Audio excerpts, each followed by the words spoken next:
బాగోలేని వాళ్ళని తిడతాడు కానీ బాగున్న వాళ్ళని పొగడు ఆయన స్పెషాలిటీ అది. చంద్రబాబు నాయుడు గారు మా ఫాదర్ టైప్లోనే బేసికలీ. మా ఫాదర్కి 95 మార్కులు వస్తాయని చెప్పామనుకోండి, ఫాదర్కి 5 ఎందుకు తగ్గినాయని తిట్టేవాడు. అలాగే ఆయన కూడా అదే టైపు బేసిక్గా. అంటే పొగిడితే చెడిపోతారు అనుకుంటారు మరి.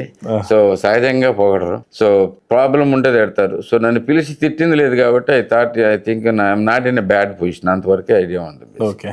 మిగతా వాళ్ళ పనితీరు ఎలా ఉందనేది నాకు తెలిసే అవకాశం లేదండి. ఫస్ట్ థింగ్, నేను ఎప్పుడు నేల విడిచి సాము చేయను బేసిక్గా. మిగతా అన్నీ పట్టుకుని చూసే అంత నాలెడ్జ్ కానీ మిగతా వాళ్ళందరూ ఎటచేస్తున్నారని చూసుకునే అవకాశం కానీ నాకు లేదు.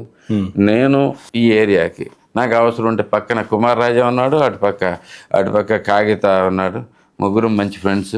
సో తప్పకుండా అందరం కలిపి గట్టిగా పని చేసుకుంటూ ఉంటాం. కాన్స్టిట్యున్సీ మీద అయితే మంచి మమకారం ఉన్న ఎమ్మెల్యేగా అయితే కనపడతా ఉన్నారు సార్ మీరు. ఇష్టం ఉంది. ప్రజలంటే కూడా నాకు సహజంగా ఇష్టం. నేను ఎప్పుడు చెప్తా ఉంటాను. అంటే బేసిక్ అంత మమకారం పుట్టడానికి ఇక్కడ ఉండకుండా అక్కడ సంపాదించినందుక, లేదా పుట్టిన భూమి జన్మభూమి రుణం తీర్చుకోవాలన్నా, ఎందుకు అంత మమకారం? మనం పెరిగిన సమాజమే మనం ఏంటి అనేది డిసైడ్ చేస్తుంది. నేను అక్కడికి వెళ్ళి ఏదైనా ఏం సాధించినా కానీ ఇక్కడ బేస్ అనేది వల్ల బేసికల్లీ అనేది నా అభిప్రాయం. అదీగాక పుట్టిన ప్లేసు ఇక్కడే ఉన్న ప్లేసు దీంట్లోంచి ఎక్కడ పోద్దండి బేసికల్లీ. ఇప్పుడు వెన్ ఐ గో దేర్, ఒక చాటుకి వెళ్ళాం అనుకోండి, ఇక్కడ చిన్నప్పుడు ఇక్కడ తిరిగాం చేసుకున్నాం, అయ్యో గుర్తొస్తాను ఉంటే basically that is what it is. And so ఆటోమేటిక్గా మనకి అభిమానం ఉన్న ప్లేస్ మీద ఆటోమేటిక్గా ఉంటుంది. ప్లస్ నాకున్న ఫ్రెండ్స్ కానీ వీళ్ళు కానీ దీంట్లో చిన్నప్పటి నుంచి చూసిన వాళ్ళు కానీ అందరూ ఇక్కడ లేకపోయినా కానీ మేము దీని గురించే మాట్లాడుకుంటాం. ఇక్కడికి వచ్చినప్పుడు కలుసుకుంటూ ఉంటాం. And I never miss this contact with this land. నా కాంటాక్ట్ ఎప్పుడు అట్లాగే ఉంది.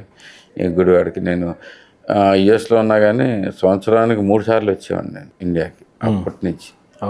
I had many trips there. Sir నాకున్న చిన్న అనుభవంలో నేను చేసిన 100 మంది ఎమ్మెల్యేల ఇంటర్వ్యూస్, మినిస్టర్స్, ఎమ్మెల్యే, ఆ చిన్న పార్టీ ఎక్స్పీరియన్స్తో one of the best compliment sir. నేను చూసిన కొంతమంది మెచ్యూర్డ్ పొలిటీషియన్స్ ఆ మమకారం ఉండటం కానీ, కాన్స్టిట్యున్సీ మీద నిరంతరం ఎక్కడ ఛాన్స్ దొరికితే ఆ మినిస్ట్రీ దగ్గర నుంచి ఏం తీసుకుందామా అని చెప్పి చూసిన ఎమ్మెల్యేలో వన్ ఆఫ్ ద బెస్ట్ మీరు కూడా సార్. థ్యాంక్ యూ అండి. Hands off to you.